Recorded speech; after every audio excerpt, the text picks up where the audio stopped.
Hello and welcome to the Dustin and Eric Podcast Show, brought to you by Mimosa Networks. Hi, I'm Dustin.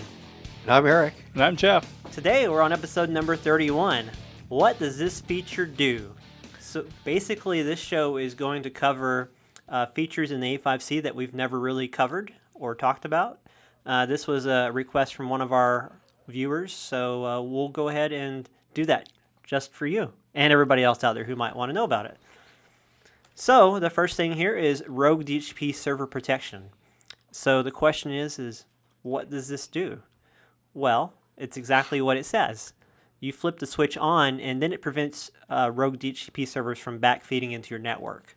So a really good example of this is a customer plugging in their router incorrectly. So instead of them plugging in the cable coming from the radio into the WAN port, they plug it into a LAN port, which pretty much all routers will have DHCP servers turned on. So it'll start backfeeding DHCP back into your network and really break things. So flipping this on will prevent that from happening.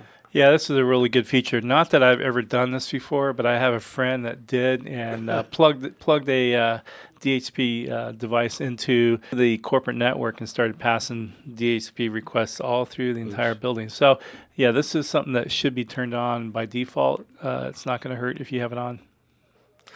I'm in a live radio now, A5C right now, and so I found that under the management tab. I'm looking at it now.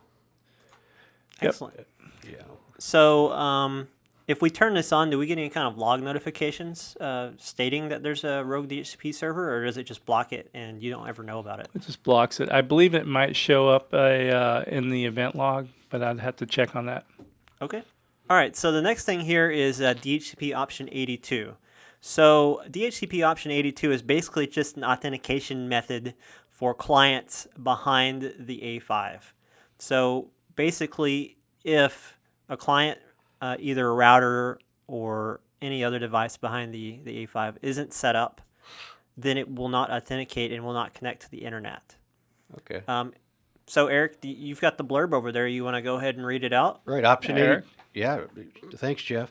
Option 82 panel provides controls for configuring the AP as a DHCP relay agent, providing additional security when allocating one or more IP addresses to downstream devices that may not be trusted.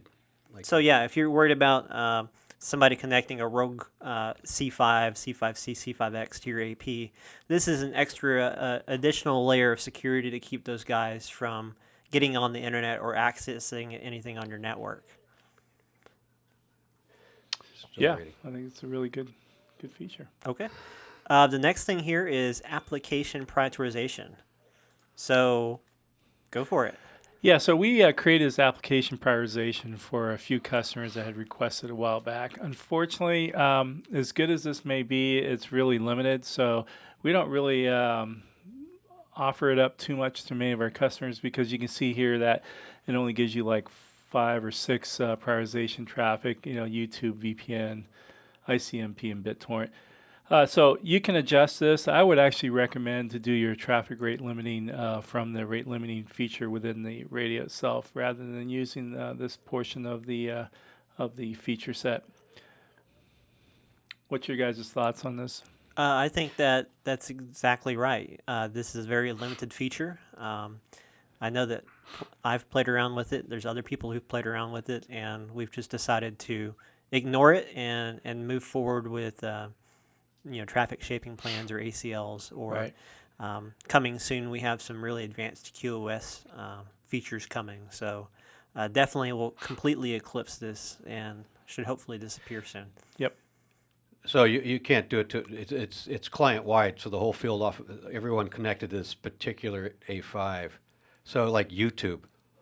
So you can't go to a specific customer client radio and go, hey, let's pinch YouTube down on this one right. guy. It's AP wide, so Yeah, you can't control it. It's global client list. But again, with the new QoS stuff coming out, you can do per client. So that's really where it's going to be at. Yeah, and there's not really much you can do with this. It's already predefined, whereas the new QoS will give you the ability to customize it. And I think that's the feedback we've heard from most of our customers, that, yeah, this setup wizard is kind of nice, but it's not as good as if we had something where we can customize the settings. Okay, so the next thing here is traffic shaping plans. So we just briefly talked about this a second ago, but basically what this is you can set up multiple traffic plans with different downloads and upload speeds, and then you can assign those to your customers as needed. So say Jeff Jones here, he ordered a 100 by 100 plan. You could make a fast plan that's set to 100 up, 100 down, and assign it to him. Where Mr. Eric Thompson here, he only ordered a 20 by 5 plan. So you've got a 20 by 5 slow plan that you assign to him. Or you can just leave it default and let the clients get what they get, or you can let a third-party system manage that and not worry about this feature at all. Yeah, this works out really well for TCP traffic. If you do need to also do rate limiting with UDP traffic, there's a switch right above there where you can switch that on, and it will activate the rate limiting for UDP traffic as well. All right. And then the last thing we have here is access control lists, or ACLs. So basically you can block or allow inbound or outbound traffic from certain destinations and certain sources. Jeff, what do you think about this feature? Is it useful for you? Is it useful for our customers? Just tell us what you think about it from the heart.